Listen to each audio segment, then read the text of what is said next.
Magandang buhay, kabamba! Nakapag-try ka na bang magpaksiw ng saluyot gamit ang mangga? Kadalasan kasi pag nagpapaksiw ako ng saluyot ay suka yung aking ginagamit. Kaya akin naman trinay ang mangga ay nakat daytoy manan tinaimas nga recipe tayo nga Ilocano. Tara at samahan mo ulit ako dito sa aking kusina at magluluto tayo ng paksiw na saluyot. Kaya manood, matuto at mag-enjoy. Welcome ka ulit dito sa Bamba's Kitchen. Ito lang yung aking gagamitin sa aking pagluluto ng paksiw na saluyot. Nitib na mangga at maraming bawang. Mas maraming bawang kasi mas masarap ito. At itong dahon ng saluyot. At may isa pa palang sangkap na aking gagamitin dito. Ito ay ang bagoong. First time kong gumamit nitong mangga para sa paksiw na saluyot. Sa mga maghahanap po ng lasuna o kaya sibuyas dito sa aking lulutuing paksiw na saluyot, ay hindi po ako nito naglalagay. Ito po yung aking way ng pagluluto nito. Dahil yung lagi kong sinasabi ay may kanya-kanya tayong paraan ng pagluluto. Pero sa mga hindi pa nakapag-try na magluto ng paksiw na saluyot, ay pwede nyo ring sundan itong way ng aking pagluluto. Depende na lang po kung nais nyo. Itong mangga pala ay akin lang itong ginayat ng maninipig. Sa bawang naman na aking gagamitin ay talagang dinamihan ko na to dahil mas maraming bawang ay mas mabango yung ating paksiw na saluyot. Mas masarap pa sana pag yung native na bawang ang ating gagamitin, yung nanggagaling sa Ilocos. Kahit malilit lang yung butil nun pero napakatapang. Karamihan na kasi nabenta dito sa aming palengke ay yung imported na. Akin lamang hinugasan ng mabuti itong mga dahon ng saluyot. Dito na sa batya ko ito hinugasan para mas mabilis. After ko naman mahugasan yung mga dahon ng saluyot, ay sinunod ko namang linisan itong galunggong. Dati ito lang yung isda na maa-afford nating mahihirap. Pero ngayon halos pantay na ang presyo nito sa mga mamahaling isda. Kasi nasa 250 to 300 per kilo na ito. Tara at umpisa na nating magluto, kabamba. Dito sa aking cooking pan na may tubig ay nilagay ko na dito yung ating dinikdik na bawang.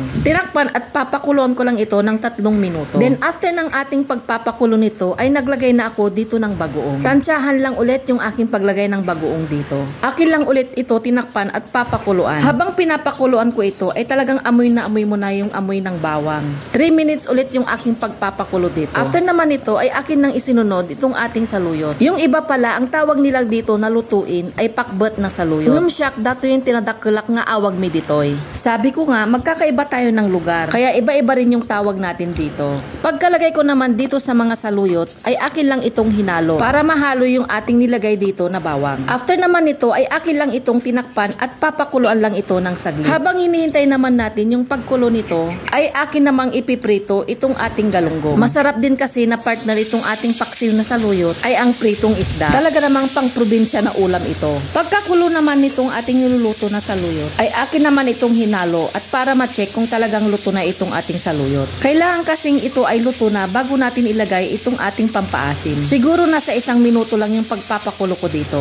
Bago ko nilagay itong ginayat ko na mangga. Yung isang mangga na aking nabalatan pala ay medyo manibalang na. At di ko lahat dito nilagay. Baka kasi masubrahan naman ito sa asin. Tinakpan at papakuluan lang natin ito hanggang maluto na ang mangga. Pwede nyo naman itong lagyan na pampalasa na gusto nyo. Ang the best na timpla nito ay yung nag-aagaw yung alat at asim ng mangga. Kaya huwag nyo itong kalimutan tikman, kabamba, para mai-adjust nyo yung lasa. Itong paksiw na saluyot ay hindi naman kailangan ito ay masabaw. Nakapagluto ako nito dahil may nag-request. Shout out po pala kay Sir Kiko Cabente. Ito na po ang inyong request, luto na saluyot. Pasensya na at medyo natagalan ang inyong request. Ang request pala ni Sir ay lutong saluyot, yung special daw na luto nating mga Ilocano. Kaya ito yung aking naisipan na lutuin. Sana ay mapanood nyo po ito. Sa oras naman nito ay luto na yung ating saluyot. Kaya itong piniprito kong galunggong naman yung aking inasikaso. Paki-comment na lang dyan, kabamba, kung isa rin ito sa inyong na-miss na ulam. Lalo na yung mga kapwa ko Ilocano na nasa ibang bansa. Kaya kung isa ka sa natakam habang pinapanood ito, ay hudyat na yan para ikaw ay magluto. Paki-like or share na rin itong video na to para maraming makapanood. Hihanda na yung isang kalderong kanin at sabay-sabay na tayong kakain, kabamba. Thank you for watching!